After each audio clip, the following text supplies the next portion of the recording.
All right, here we go. We are off and running. It is the first edition of Clayton's Corner, part of our Side Sessions podcast that we're going to do all season long. Strom, Jack McMullen, Clayton McCullough, thank you very much for joining me. Congratulations on your first one. I hope they all don't end up being like that, down 6-0 with a comeback, but congratulations. Stephen, Jack, thank you. Yeah, it was an exciting first day in a lot of ways, and cool for the crew to come back and finish the game strong. Clayton, if I'm not mistaken, I think, third inning or so, I saw a young kid, Clayton McCullough jersey, I would assume yours, running away with a souvenir. Did a souvenir make its way back to the McCullough household, or am I mistaken? You were right there. A few souvenirs may have made it back home. I think it was like one of those like softy, kind of balls. Any Okay. kind of, my son Kyle, any type of ball, he's all in for. So yeah, I know they hit up the gift shop yesterday. Okay. And got some Marlins souvenirs. Gotcha. I saw him making his way around the concourse. Hey, he can fly a little bit. Probably throwing it up to himself or throwing it to anyone that would have their arms up to potentially catch it. Perfect. Exciting day yesterday. Even more exciting today with Sandy going for the first time, I think, in 536 days, but I don't know who's counting. Just expectations and how excited you are to finally see Sandy Alcántara on a mound. Yeah, I think for all of us, right, to have Sandy back at this point, healthy, leading the rotation again, watching him, how his off season went, he's really excited from day one. Like I think he's, yes, it's a spring training start, and he's done this lots of times, but I think, in some ways probably circled this one as, maybe a little bit different with, being out of competitive action for a whole year, and now, going through the rehab and the off season. So he's really put himself in a very strong position physically, mentally, like he's ready to go. And I think that's just exciting knowing how, guys go through that process. And it's tough. Like you're, in some ways, you can be detached from the team and your teammates, and what you love the most is competing, and get out there on the mound and competing every fifth day to kind of, have that taken away. So now the chance to get back on the mound again against another jersey, another team, and just go out there and then probably more than anything, just kind of go compete and go back doing the thing you love the most. So that's what will be, I think, exciting for all of us, is just getting to sit back and all the hard work that went into getting to this day for him. Sandy mentioned in his media availability about a week ago that you guys have communicated a good bit since you got the job, right? And, I'm sure that was really important for you to communicate with the person that was probably the heartbeat of the clubhouse and still is the heartbeat of the clubhouse. What has the communication been like between you and Sandy throughout the course of the offseason? And, of course, you're monitoring him after every live that he may do and things like that. And try to be, very open. So, Sandy is, coming in what he brings to the field, he's shown. But I think I get a chance to see what he means to the clubhouse, the way that he works. Goes out there, the amount of focus he has when he's throwing off the mound, and then you go watch him in the weight room, and how he's taking care of himself. Exactly right. There's not really a let off the gas when it comes to what he has to do here at the field. So in one way, it's just that type of leadership and behavior. What that does for a lot of these. Our pitchers in particular who are striving to, solidify themselves at the major league level, and they hope one day to have the type of success that Sandy has had to this point. And there's no accident why this guy has been, so good. Right. What he puts in, and then on the other side, what he brings, within the clubhouse. Guys are going to go, they're going to go to Sandy as they should. Sure. He's been through, multiple major league seasons. He's been in the postseason. For me, it's, first-time manager, I'm lucky that, not only is Sandy incredibly talented, but then also, the type of teammate he is, and he wants, things to go really well here and trying to, wants to be supportive. And, there's just some things that, hey, I haven't, done before. And hey, want to, ask, okay, how's this sounding? What do you think about this? Sure. That kind of have more impact on just the, the clubhouse itself and the crowd. So he's been very open. I love when he, come in and knock on the door and come sit down and, Cool. want to talk about Cool. things. And so it's great trying to have as much open dialogue as we can. So quick follow-up on the first-time manager thing. As vaguely put, how did it feel? Did you have butterflies going into a Grapefruit League game? Not really. Okay. It was almost like during the game, I had to try to start shifting my mind, okay, we're in a game. And there was a whole lot of strategic, things with the pitching was somewhat lined up. It's more about just, hey, let's ensure we get them the type of workload they need, not to stress someone too far. Kind of had them lined up. The guys in the batting order, we knew how much they were going to play. But then still when the game started, now it's all right, well, okay, we infield in, or like, are we going to run 3-2? Like, kind of we've been like in practice mode and like planning so much, and now it's a game. So I was like, you know what? Okay, now when these games start, it's, how much it's going to swing or want it to swing the needle in a particular game, the outcome. Yeah. I don't know, but it's still like it's time. Myself and Carson, Lenny, our base coaches, like need to start, and we are talking in games about things that situationally that are going to come up, and okay, how would we want to, how do we view this? So I think it was like the first day, and I wasn't like really nervous, about it as much as I was very excited, and then it was like, okay, now. When we after the work on the field, it's like, okay, go out there and like, okay, flip the switch a little bit to okay, like some things that come up in the game. It's got to be weird because you're here for so long, like these 10 days or however many days you've been here before the game. I know you've been there for longer, but when you're on the same facility at the same field and you're just kind of shifting over to Roger Dean, sometimes it probably is hard to shift to like game mode because you've been here for so long. Yeah, and I like it for sure. A little bit of that. And and like having gone through some spring trainings before, you like at least like trying to have what's the objective of today? What's the what are we trying to get out of this with whether it's from a bat standpoint or what we're hoping to see some guys are doing adjustment wise. And these first few, it's as much as them having the chance to all the work you've been putting in, the things that we've been trying to prioritize. It's different than just a live setting within. The team can now it's someone else and go put it into play. So, shifting from even my mind, the practice element to like when you walk through the gates now and there's another team over there. Right. All right, start, getting your brain working in a little different fashion. Clayton McCullough with us now, Clayton's Corner. We're so excited to have you all season long. We're going to try to keep this as concise as possible. We could sit here and talk to you for 3 hours. I want to do one more on Sandy because I think it's important to find or figure out what your process is of having him with a catcher, because Jacob Stallings, I think, had 60 of his games that he caught. Nick Fortes has never caught him in the regular season. We see Liam Hicks today. How do you go through that process of making sure, because Sandy won his Cy Young with Jacob Stallings behind the plate. What's that process like? Hey, well, with our catchers and pitchers, we want to have them as comfortable and have some experience, throughout camp. Like to set and say this guy is going to catch so and so. I think we're hoping to be able to optimize, our lineup on a particular day, or where we are in the schedule. It's day after night, right-handed starter, left-handed starter.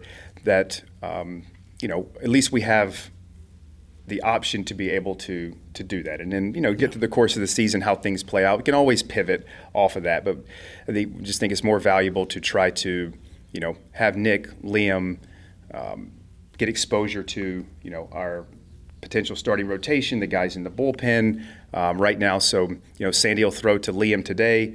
Over 5 days, our catchers are kind of going every other, and probably line up where Nick catches Sandy next time. So they're both going to get equal share. Okay. Equal share, at least the chances to at least have some exposure. Now it end up being equal at the end. It might not line up that way, or we shift another way. But as we look at gearing towards the season, at least being able to have as many options on a particular day or going into a series as we can. Last one from me is about Liam, because this is a guy that's a Rule 5 pick, and obviously we know the procedural aspect of a Rule 5 pick where they're going to be on the Major League roster. This is a guy that didn't see any time in AAA. So not only is he learning the Major League level, but he's also learning a new organization since he showed up. And I had the chance to talk to him yesterday, and it sounds like he's been here for a bit before even pitchers and catchers reported. Since he's gotten here, what have you seen in the work that Liam has put into being big league ready and Marlins ready?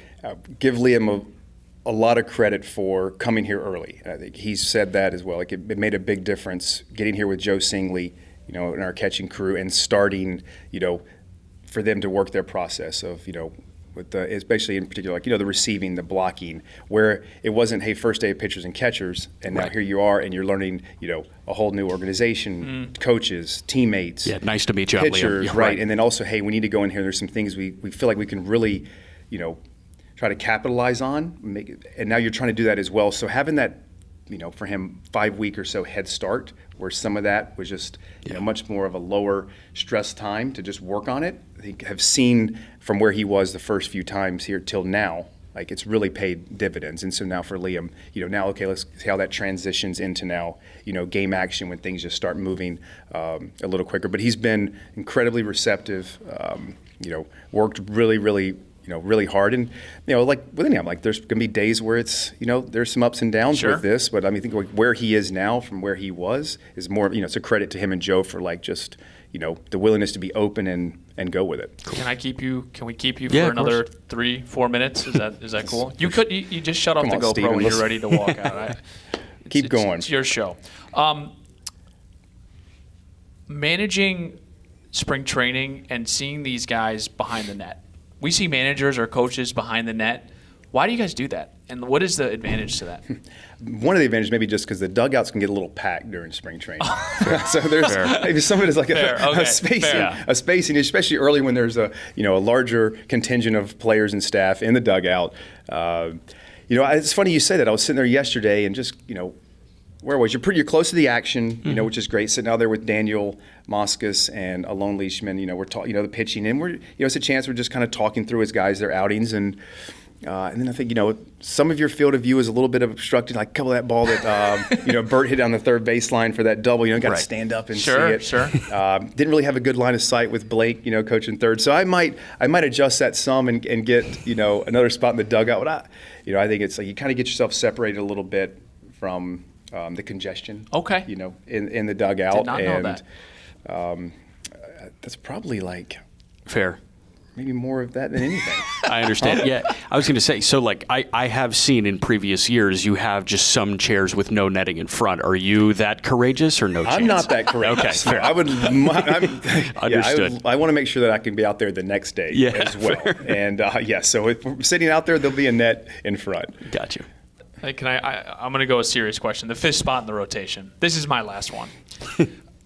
Is this a situation where you want, a guy in Max Meyer that you saw take the reins? I guess you can answer this with everyone, that you want him to just have this competitive spirit and take that fifth spot. But then you have a guy in Valente Bellozo who is arguably the best pitcher in the second half. I mean, how open is this fifth spot in 2025?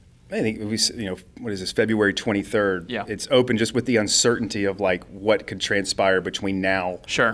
And 5 weeks from now, would that be health, performance? So it's open, and I loved watching Valente yesterday. I mean, this guy, magician. He is like he's got some real swag to him. There, you can tell the level of confidence he has on the mound, filling it up with multiple pitches. No back down. So, that was great. I mean, I think like those that had seen him, in the past and here last year and saw and attested to that. But then just see it and like this guy, he gets the ball. What you're going to get dude, very confident in himself, very competitive. Certainly, showed last year he can keep you in the games and pitch very well at the major league level. And in Max's case, it's much like this is maybe a new version of Max. With what our pitching crew and him done this off season with where the velocity is back, multiple breaking balls now. So he's had a real, again, say the word swagger. He's had a real swagger, I think, to him as well. Just watching some of the work he's done against hitters this year, that he feels like this is a different version of Max Meyer than was last year. So I think right now it's like, again, trying to stretch out and give ourselves as many options as possible, because wish we had a crystal ball, but just don't know what it's going to look like 5 weeks from now. Okay, I lied. Last one from me now, I promise. No, we're done. Valente, going back to him, I mean, obviously I heard him talk about kind of the shift in diet and, overall workout and how that kind of unlocked a velo bump for him. But, I was sitting up there and I was like, 92 with 18 inches of vert, just looking at the specs, like this is not the Valente Bellozo from last year. Were you expecting those types of numbers from him? I think it's always like our pitching crew has been, I think one part of it has been nice to be able to provide that type of feedback during their training sessions, which I think, I think guys, appreciate, and also gives you just a good baseline of like where you're at and somewhat like this is where you're good. Like, your stuff plays very well when it's in this range, whether it's the velocity, whether it's the movement profile, direction of your spin and how it's working. So getting that type of feedback, and then it's kind of, we believe that type of profile is going to now work and play. So Valente, everyone else, go out and like execute at as high a level as you can with really quality stuff. So yeah, I mean, 92 with 18 is like, I mean, that plays. That was awesome. You factor everything else in. That's a really nice mix. You said it perfectly. He opened up the broadcast. He said he throws a bunch of different stuff, and it goes a bunch of different ways. Yeah, I thought that was dead on. I mean, for a hitter, unpredictability, it's a real thing. Like, when you can't really sell out to a quadrant or you can't sell out to a speed, that's all you're trying to do with, to at least get him off, the scent of a pitch and ability to mix. So, yeah, that's pitching. He's a pitcher. Good start to Clayton's Corner. I think so. This is like Sunday sermons. What's your drink of choice? I want to make sure on Sunday we give you a coffee. Is there an appropriate drink of choice? We've been fortunate here to have Oceanic Coffee has been coming up like during the week up top on Club Mez. And the drink I got into was it's a cappuccino with maple syrup in there, believe it or not, which was a first. It was I never thought about that, and Morgan, the barista, one day, tried it, and I said, okay, like that's kind of been my go-to here. Early on. Yeah, you and Cal Quantrill on the maple grind. That'll be good. Yes, exactly, huh? Canadian. Yeah. That's good. I think Kinger's Canadian, Carson Vitale. So yeah, we had fun the other day in there. Otto with the USA Canadian hockey game. Max Meyer wasn't that. I don't think he was as happy as some of his. And Norby, right, Minnesota guy. And Norby's a huge hockey guy too. So I think Norby and Cal had a nice little banter back and forth there. Good. Clayton, thank you very much. We're looking forward to doing this all spring training long. Go get him today, and thank you again for the time today. Thanks for having me.